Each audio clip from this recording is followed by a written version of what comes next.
இயேசுவிற்காக எழும்பீடு ஊழியங்கள் நடத்தும். இக்கரையிலிருந்து அக்கறையில் போகிற வழியில் என்ன நடக்கும் பாருங்கள், பார்ப்போம். தேவ செய்தி சுவிசேஷகர் ஜி. நிஷாந்த். பிப்ரவரி 9 ஞாயிற்றுக்கிழமை மாலை 5 மணி முதல் இரவு 8 மணி வரை. இடம் எண் 24, காஞ்சி முனுசாமி தெரு, VOC நகர், பம்மல், சென்னை 75 PP, மருத்துவமனை அருகில். தொடர்புக்கு 97-910-288-55 மற்றும் 74487-5484. கர்த்தருக்குள் அன்பான தேவ பிள்ளைகளே, ஆண்டவரும் இரட்சகருமாகிய இயேசுவின் நாமத்தில் உங்களுக்கு என் அன்பின் வாழ்த்துக்கள். நீங்கள் எல்லாரும் நல்லா இருப்பீங்கன்னு இந்த காலை நேரத்தில் நம்புகிறேன். உங்களை இயேசுவின் நாமத்தினால நான் ஆசீர்வதிக்கிறேன். இந்த நல்ல நாளிலையும் நீதிமொழிகள் 18வது அதிகாரம் அதனுடைய 9வது வசனத்தை வாசிக்கிறேன். தன் வேலையில் அசதியாயிருப்பவன் அழிம்பனுக்கு சகோதரன் என்று எழுதியிருக்கிறத பார்க்க முடியும். இன்னைக்கு மெசேஜோடைய தலைப்பு என்ன தெரியுமாங்க? அசதியா இருக்காத, ஜாக்கிரதையா இருன்னு பேச விரும்புகிறேன். நிறைய பேர்கிட்ட நான் பேசும்போது அவங்கள நல்லா கவனிப்பது உண்டு. அவங்க வேலையை எப்படி செய்கிறாங்க, அவங்க எப்படி படிக்கிறாங்க, எப்படி நடந்து கொள்கிறாங்க அப்படின்னு சொல்லி நான் அநேகர்கிட்ட பேசும்போது கண்டுபிடிச்ச ஒரு விஷயத்தை தான் உங்ககிட்ட இன்னைக்கு ஷேர் பண்ண விரும்புகிறேன். அநேகர் தங்களுடைய வேலையில் அசதியாக இருக்கிறாங்க. அநேகர் தங்களுடைய படிப்புல அசதியா இருக்கிறாங்க. அநேகர் தங்களுடைய தொழிலில் அசதியா இருக்கிறாங்க. அசதியா இருக்கிறாங்கன்னா டயர்டா இருக்கிறாங்கன்னு அர்த்தம் இல்லை. அதுக்கு பேர் என்ன தெரியுமா? அசால்ட்டா அப்புறம் பார்த்துக்கலாம், நாளைக்கு பார்த்துக்கலாம், இப்போ இல்லைன்னா என்ன 2 நாள் கழிஞ்சு செஞ்சிருக்கலான்னு சொல்லி சின்சியரா இல்லாம கேர்லெஸ்ஸா இருக்கிறாங்க. அவங்கள பார்த்து வேதம் சொல்லுது, அவர்கள் அழிம்பனுக்கு சகோதரனா. உன் வேலை உன்னை விட்டு இல்லாம போயிடும், உன் படிப்பு உன்னை விட்டு இல்லாமல் போயிடும், உன் தொழில் உன்னை விட்டு இல்லாமல் போயிடும். ஏன் தெரியுமா?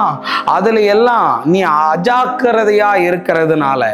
அஜாக்கிரதையா இருக்காத சகோதரனே, சகோதரியே, ஜாக்கிரதையா இருன்னு கர்த்தர் சொல்லுகிறார். உனக்கு தந்திருக்கிறது சின்ன வேலையா இருக்கலாம், உனக்கு தந்திருக்கிறது பெரிய வேலையா இருக்கலாம்.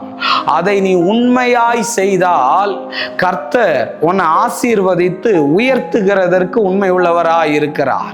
ஆமேன். என்னுடைய வாழ்நாள் எல்லாம் உங்களுக்கு அனுபவத்திலிருந்து சொல்லணும்னா, அநேகர் ஊழியக்காரங்களுக்கு கீழே நான் போய் ஊழியம் செய்திருக்கிறேன். அவர்கள் இருக்கும்போது நன்றாய் வேலை செய்ததை விட அவங்க இல்லாதது போது அதிகமாய் வேலை செய்திருக்கிறேன். இப்பொழுது எல்லாரையும் விட்டு நான் வெளியே வந்து தனியாக ஊழியத்தை ஆரம்பித்தேன்.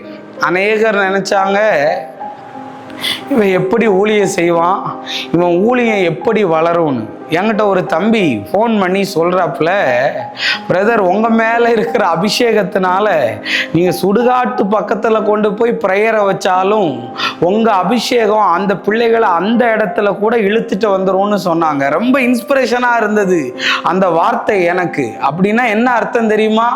நீ உண்மையாக இருந்தனா, உன் வேலையில் நீ ஜாக்கிரதையாக இருந்தனா, ஷபரபாலாபா, உன்னை கர்த்தர் உயர்த்தி வைக்கிறதற்கு உண்மை உள்ளவராக இருக்கிறார். இன்னைக்கு படிக்கிற பிள்ளைங்களுக்கு பயங்கர கேர்லெஸ். கடைசி நேரத்தில் படிச்சுக்கிடலான்னு நிறைய பேர் சொல்றாங்க. இல்லாட்டி நிறைய அரியரா வச்சிருக்கிறாங்க. நிறைய பேர் காலேஜுக்கு போகவே மாட்டுக்கான், கட்டடிச்சுக்கிட்டு இருக்கிறான். இன்னைக்கு நான் சொல்ல வரேன், உனக்கு தந்திருக்கிற சின்ன வேலையை பாருங்க. அன்னைக்கு ஏசப்பா 2 பேர் வேலையை செஞ்சுக்கிட்டு இருக்கிறாங்க. காலையிலேருந்து சாயந்தரம் வரையும் வேலை செஞ்சவனுக்கும் ஒரே சம்பளம் தான், லேட்டாக வந்தவனுக்கும் ஒரே சம்பளம் தான். அப்போ அந்த காலையிலேருந்து வேலை செஞ்சவன் என்ன செஞ்சுக்கிட்டு இருந்தான் தெரியுமா? ஓபி அடிச்சுட்டே 1 மணி நேரம் செய்ய வேண்டிய வேலையை 1 நாள் முழுக்க செலுத்திட்டான். ஆனால் அவன் 1 நாள் செய்ய வேண்டிய வேலையை 1 மணி நேரத்தில் செஞ்சிட்டான். ஆண்டவருக்கு அது தெரிஞ்சதுனால தான் லேட்டாக வந்தவனுக்கும் சீக்கிரமாக வந்தவனுக்கும் ஒரே சம்பளத்தை கர்த்தர் கொடுத்தார். என் ஆண்டவருக்கு தெரியுங்க, உன் வேலையில் நீ சின்சியராக இருந்தனா உன்னை கர்த்தர் உயர்த்துவார். எதுலேயும் ஒரு ஜாக்கிரதையா இரு, அசதியா இருக்காத. கர்த்தர் பெரிய காரியத்தை செய்வாரு. நம்ம ஜெபம் பண்ணுவோம். அன்பான நல்ல ஆண்டவரே, இந்த நேரத்திற்காக உமக்கு நன்றி சொல்றேன். என் பிள்ளைகளுக்கு சின்ன வேலையை செய்தாலும் பெரிய வேலையை செய்தாலும் அதை ஆண்டவரை ஜாக்கிரதையோடு செய்ய தேவன் அனுகிரகம் பண்ணும். தடைகளை எல்லாம் மாற்றும். இயேசுவின் நாமத்தில் வேண்டுகிறேன் நல்ல பிதாவே.